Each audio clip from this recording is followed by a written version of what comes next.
Hello, all, and welcome to our talk. Thank you all so much for joining us. This is Valerie. I'm the president of the Board of Trustees at the Vineland Historical Society, and we are honored to have Seth Stern here with us this morning to present this talk. We're very excited about Vineland's poultry past. So, Seth, whenever you're ready, you can go ahead and get started. And thank you all again so much for joining us.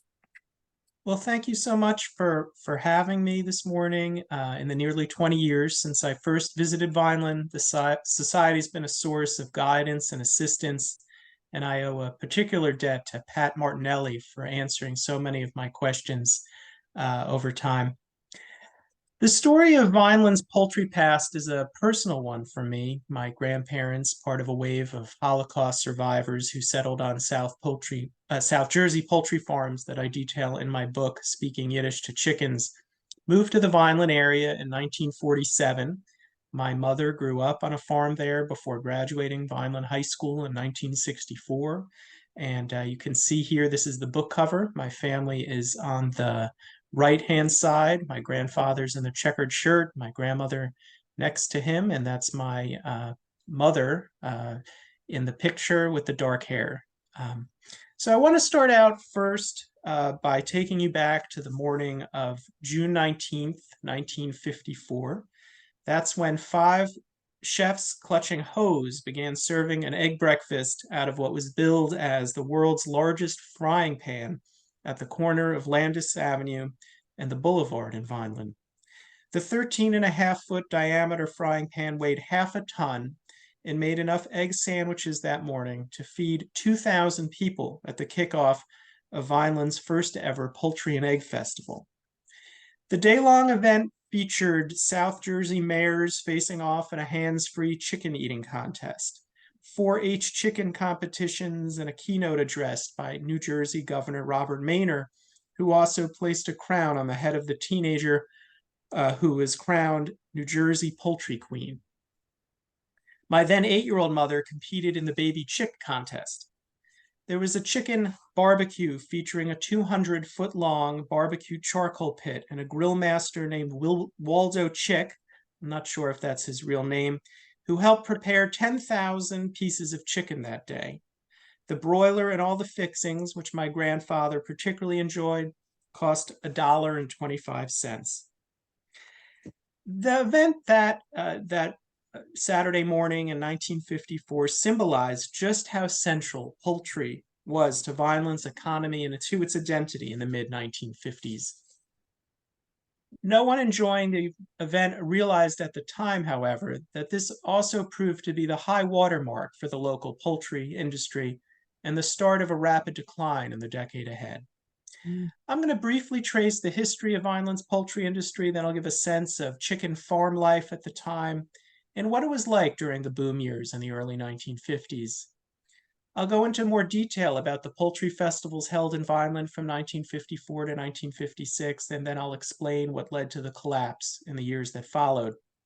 Much of what I talk about is covered in greater detail in my book, but I wasn't able to include photos, so I'm, as you could see already, showing a bunch of pictures here that may help you visualize what I'm talking about. Some of you may remember it from living there at the time. So there seems to be some debate, which I don't address in the book and will leave to the better informed folks of the Historical Society, about how important a role Vineland founder Charles Landis played in helping develop the local poultry industry, or whether it developed after his death. It seems clear that in the early years, at least, poultry was largely a sideline to fruit and produce farming in the area, known as truck farming. By the 1890s, 1,000 farmers around Vineland had at least a few chickens in their yards. Business boomed during World War I as scarce eggs sold for as much as $1 a dozen, and Vineland billed itself as the poultry center of the eastern United States. In the early part of the 1900s, Dr. Arthur Goldhaft, pictured here with his family, founded Vineland Poultry Laboratories, which would become a national and global leader in poultry vaccines. The industry grew further in the 1920s and 30s with the formation of the Vineland Egg Auction in 1931. Poultry became a particularly attractive option for big city transplants during the Great Depression amid factory closings and urban unemployment.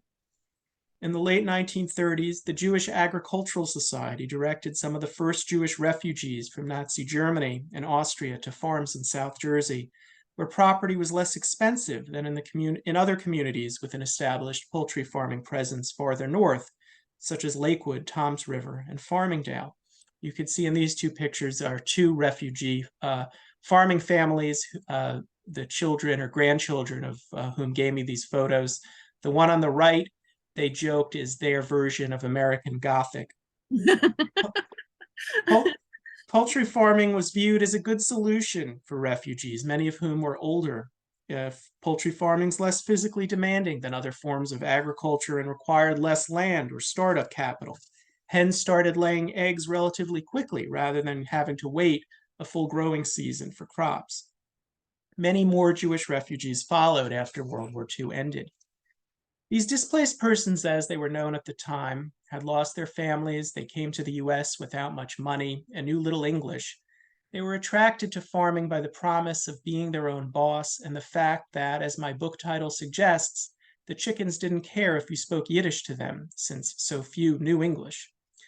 The increased demand for farms drove up prices in and around Vineland and forced buyers to search much farther afield in South Jersey.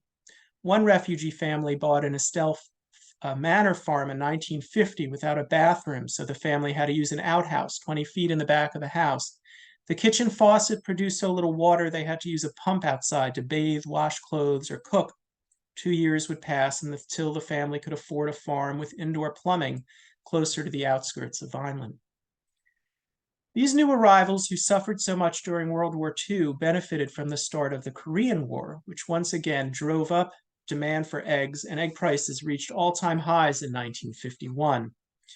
New Jersey emerged as a poultry and egg powerhouse in the 1940s and 50s, becoming the fifth-ranking state in terms of egg production. Poultry would become the top agricultural enterprise in the state, with 15 million laying chickens producing 2.5 billion with a B eggs. 4 New Jersey counties ranked in the top 10 for the entire nation in terms of chickens, including Cumberland County, which ranked 7th in 1954, the year of the first Poultry Festival, behind Monmouth and Ocean counties. The Vineland egg auction was shipping 600,000 cases of eggs, that's 18 million eggs, to New York City in the mid-1950s. To give you a sense of what farm life was like at the time, the typical Vineland farm in the Vineland area, it was about 10 acres and housed 3,000 or 4,000 hens. Most were raising egg layers, but others were raising the chickens for meat, known as broilers. This was difficult, dirty work. We had to wake up early in the morning to make sure the water hadn't frozen overnight. You couldn't take off a day easily because the chickens had to eat 7 days a week and 365 days a year. Viruses could wipe out whole flocks. Wild dogs would snatch them in the night. Hens were nasty when cooped up together and could peck each other to death or smother each other in a panic during air raid drills. The stench of the feces could be overpowering. Brooder stoves used to keep baby chicks warm could catch fire and burn down the coops. The economics were tough even in good years. Farmers had to buy chicken feed, the price of which remained artificially inflated by government price supports for grain and corn, even after World War II era price supports for poultry got lifted. Finding reliable laborers proved difficult, and the relationship between small farm owners and their workers were often fraught. Many of the newcomers who arrived during this period, particularly the refugees, had no prior farming experience and little idea what they were doing at first.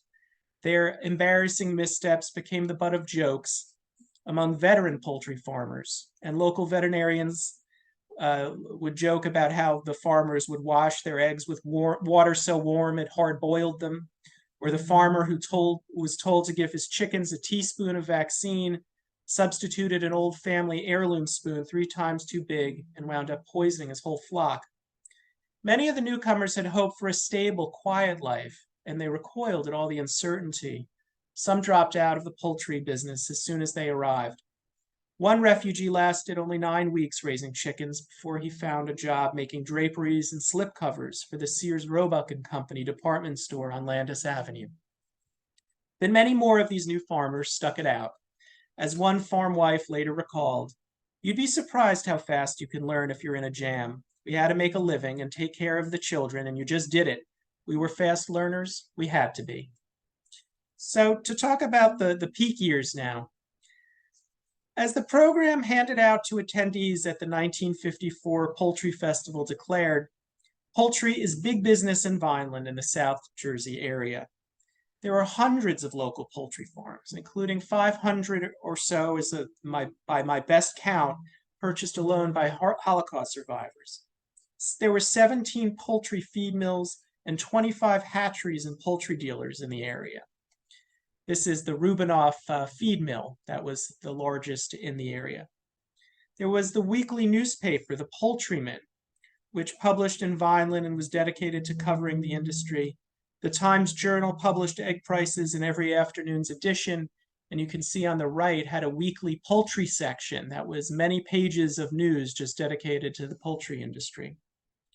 Now, poultry wasn't the only important local industry. There was significant glass and garment manufacturing, as well as food processing. But poultry uniquely shaped Vineland's topography and its identity. Feed silos were some of the tallest structures in the area. You could hardly drive around Vineland without seeing chicken houses in the backyards on farms. The Vineland High School sports teams called themselves the Poultry Clan, and this is an image I borrowed from the Historical Society shop. And the 1950 Vineland High School yearbook theme was "Introducing Nick the Chick in his search for the key to the future." For a time, a huge bright red neon chicken topped the Vineland electric utility plant, although I haven't been able to find a picture of that. So it makes perfect sense that local boosters would seek to draw attention to the industry by holding that first Poultry and Egg Festival in 1954. By any measure, it was a tremendous success with over 15,000 attendees. Organizers published a cookbook of local favorite poultry recipes, which I happened to find a few years ago on eBay. I've since scanned it and would be happy to email it to anyone here who's interested.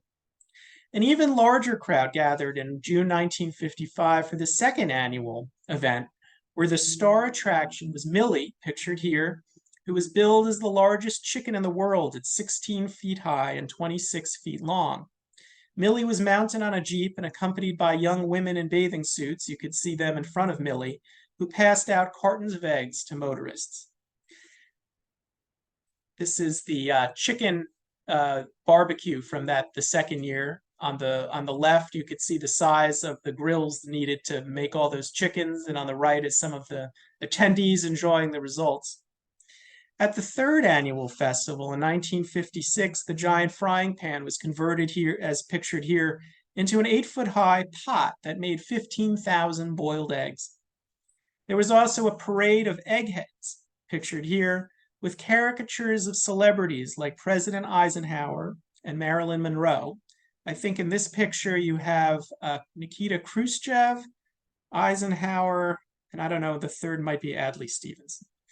The event drew press attention from Fox Movietone News and the Associated Press, but there was no festival the following year, and attempts to revive it later never quite worked out. The truth is that signs of trouble had emerged in the months leading up to the first Poultry Festival in June 1954. The end of the Korean War had reduced consumer spending and egg prices started falling. In the weeks after the Poultry Festival, 2 new farmers who had bought their farms at peak prices committed suicide by hanging themselves in their coops. Later that fall, Hurricane Hazel barreled through Vineland, peeling roofs off coops like the lids of tin cans and killing or leaving homeless tens of thousands of birds.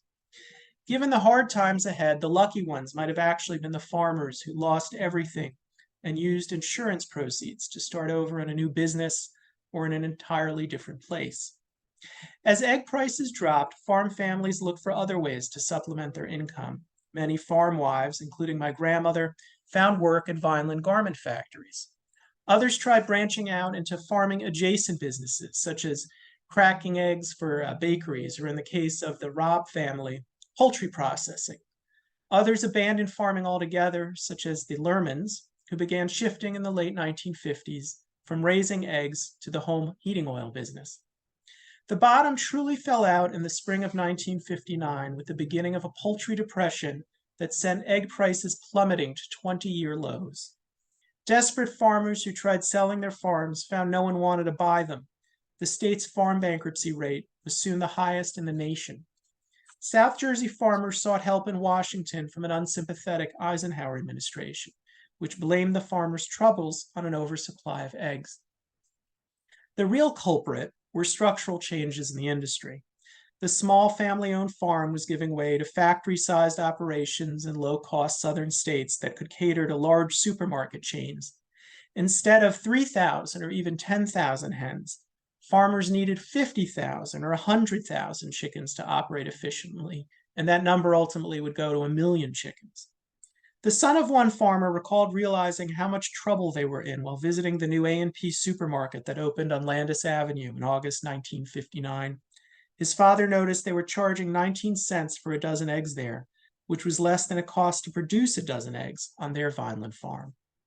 But even the best informed experts didn't necessarily understand what was happening at the time. In a 1958 report, Rutgers University economists confidently predicted that the poultry industry in New Jersey is almost certain to expand in the years ahead. In fact, by the end of 1959, 20% of New Jersey chicken farms had shut down, and the number kept dropping. Farmers sought other ways to make a living in South Jersey, or, as in my grandparents' case, left the area altogether. The fortunes of the farmers and the feed dealers, along with the hatcheries, egg dealers, and all the other businesses dependent on the poultry industry, rose and fell together. And as the farmers faltered, so too would all those other businesses. The Jacob Rubinoff Company, a Vineland chicken feed company which had operated the largest mill of its kind on the East Coast, filed for bankruptcy in 1964 and soon ceased operations after 58 years. In 1975, the year I was born, the New York Times reported that most of the forest of chicken coops that once dominated the Vineland area has been razed, while scores that remain have been abandoned. This is a photo of the Letterman farm across from my grandparents' farm at Orchard and Elm before they tore down their coops. And this might be a scene familiar to some of you or all of you, what the coops looked as they sort of were no longer being used and started to decay and were ultimately torn down. By the time I first visited Vineland in 2004 on my first research trip there, only a few relics remained from the city's poultry past. 60-foot-high gray concrete grain silos still stood at the site of a feed mill that turned out 15 tons of mash an hour off Delsea Drive before shuttering in 1966. That was the GLF feed mill. On that first visit, I stopped by the home of Phil Snyder. His father had first opened the family hatchery business in 1926. At its height, Snyder's hatched tens of thousands of chicks a week. By the end of 1998, when he was the last commercial hatchery in New Jersey, he'd given up hatching chickens altogether and focused instead on wild game for hobbyists and egg embryos for vaccine manufacturers. Vineland Poultry Laboratories endured long after the Goldhalf family sold it in 1970. The plant changed hands 2 more times before that plant closed in 2007. 3 years later, the Robb family's Vineland kosher poultry plant, where 30,000 chickens a day were once processed, shut down. This period in Vineland history lives on in the memories of people whose families were involved in the poultry industry. In the months since my book came out, I've heard from dozens of them, and I was delighted to see on Facebook this summer that the Vineland Historical and Antiquarian Society will pay homage to the poultry festivals at the upcoming Vintage and Variety Yard Sale on October 14th. So I'd be happy to take any questions you might have, and I'm also sharing here my email or the Facebook page for the book where you could see other photos, and I've shared other materials that people have shared with me since the book came out. So thank you again for participating, and as I said, happy to answer any questions you might have.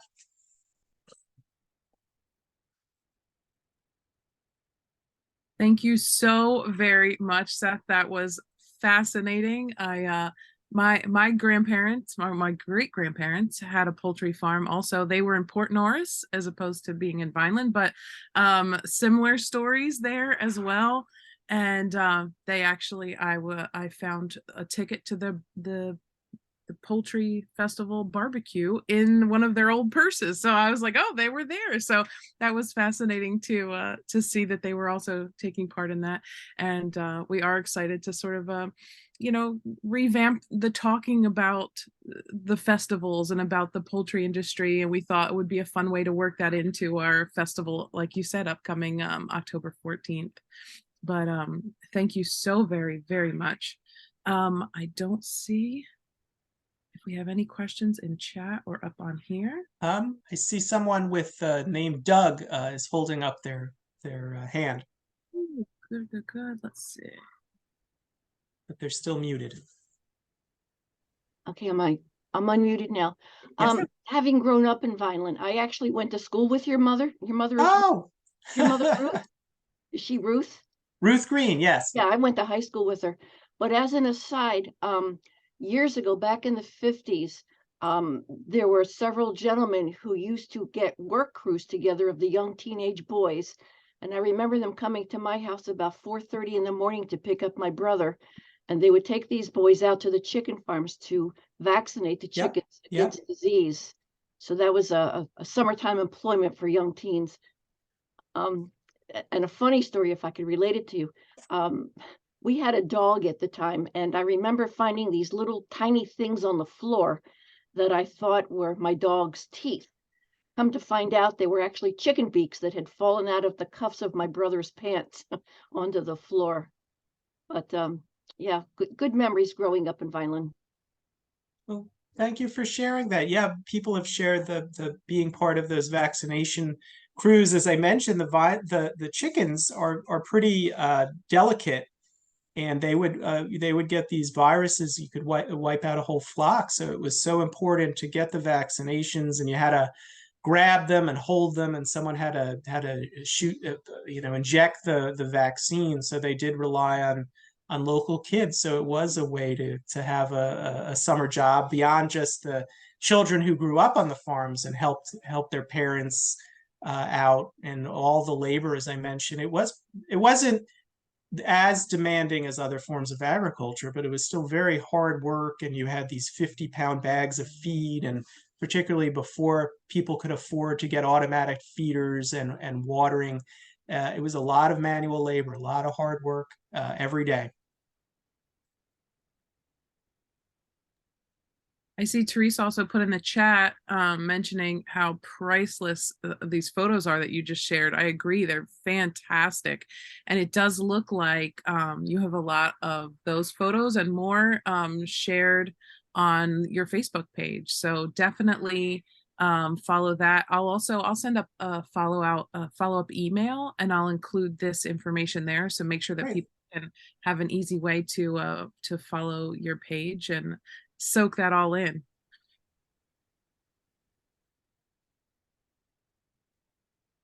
And then I can recount one more story, and if there are other unless there's other questions people have.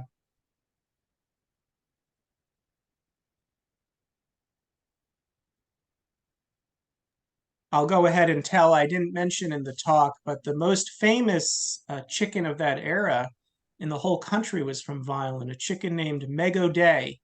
Rutgers University had an egg laying contest. This was something that was common in the first half and into the second half of the 20th century. And so I believe it was 1957, Meg O'Day had a record-breaking streak where she was laying eggs every day. The Stern brothers, whose truck you could see in the photos, the Meg was their hen, and she got attention throughout the country. She was dubbed the Mickey Mantle of chickens, and broke all records at the time, and was in papers I came across in Ireland and Scotland, throughout the United States. Every day, people were wondering whether Meg had laid another egg. So in that era, I note in the book that people weren't aware how many people, particularly in Philadelphia and New York, two of the biggest markets in the country, their eggs were being supplied by Vineland and particularly by refugees. But far more people heard the story of Meg O'Day, and Meg was ultimately one of the Stern brothers. After Meg died of natural causes, she was about 2.5 or 3 years old. He had her stuffed and put her on displayed as almost an award in his den above the television set, and had a place of honor in their house, and was later donated to the National Museum of American Jewish History in Philadelphia, where they have occasionally put her on display. So if anyone wants to see a piece of Vineland's poultry history, you could go to Philadelphia and take a look at Meg O'Day.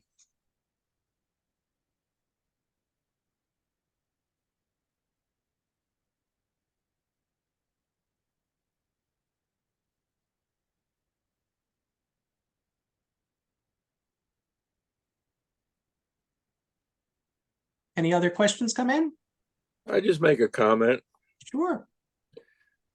I grew up a city boy in the mid to late 50s in town, but my family had friends out on Garden Road that had a chicken farm.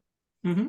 And I would spend time with them. They had a son that was about 2 years older than me. And we would do all the tending of the chickens, that needed to be done, the feeding and the collecting and everything. And then we go to swim in the Morris River. Mm-hmm. Well, because I learned how to do that, I had another neighbor in town whose mother had a farm on Walnut Road that he tended to. But when any time he went on vacation, it gave me a job to earn some money. I would bicycle to Walnut Road and take care of his chickens.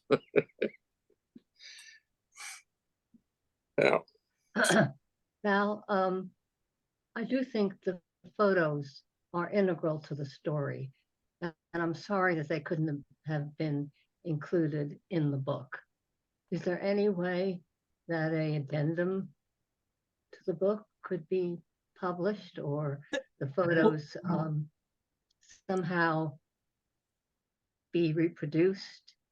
Well, unfortunately, the issue was the resolution wasn't good enough on the photos to reproduce in the book. So that's why, to the extent possible, I made the Facebook page sort of the place to share photos. So I have posted for the last year, and there are several dozen. So most of what to the extent I can, other people might have the rights to photos, but to the extent I can, I've posted everything I can on the Facebook page, and that's a place where people are able to access them. Thank you very much. Yes, it was you're a wonderful lecturer. I could listen to you all day. Thank you. That's very nice of you to say. Well, I'm an old Vinelander. I lived through all that, but I never really knew other any Jewish poultry people, other than I had an egg lady who delivered my eggs to my doorstep back in I guess we moved there in 51, and I know her name, and she actually showed me on her arm the tattoo that was put there by the Nazis, as she was a Holocaust survivor. Yeah, I mean, I recount in the book that people had the survivors who settled in Vineland, like everywhere else, very varied in how much they shared about their experiences. Some didn't want to talk about it. They wanted to put it in the past. They were trying to build new lives and raise children. They were afraid people would think there was something wrong with them, and people couldn't relate to their experiences. It was so horrifying. People, if they did share, might unintentionally say the wrong thing.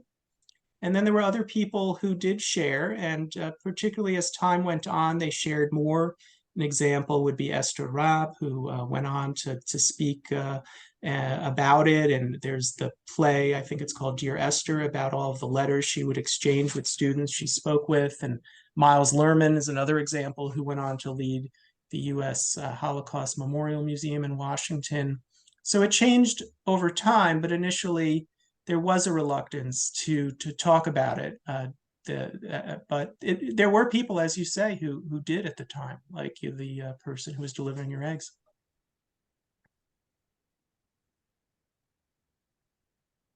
Meredith did ask, was it the Newcastle disease that was important with the white leghorn population that was what led to work with the vaccine?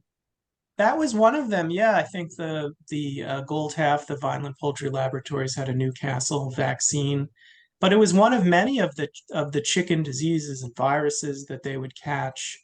It's something that struck me. I mean, I didn't know anything about chickens when I started this, just how fragile they were, and how vicious they were. I mean, a lot of it was being cooped up in coops, but they could become cannibalistic, and it was nasty. It was dirty. It smelled terribly. But the vaccines helped to some extent. There's still chicken viruses, and even after the book came out, there was a wave of, I think it was an avian flu or something that happened earlier this year, and people noticed egg prices went through the roof.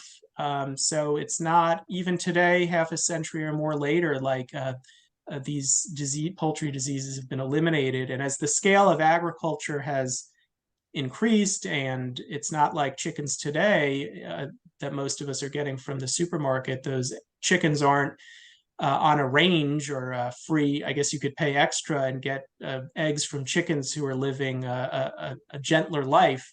But mass agriculture can be a breeding ground in and of itself for these kind of diseases. Well, Seth, thank you so very, very much. This was fascinating. And then, like I said, I'll follow up with an email. I'll send out to everybody and make sure that they have your information. And then if anyone here is local, I hope that we get to see you October 14th over at the museum grounds, and we can talk some more and relive some of these days as well. Well, thank you again for having me. I've really enjoyed speaking with all of you. Thank you so much, and I hope you all have a great day. Thank you. Bye.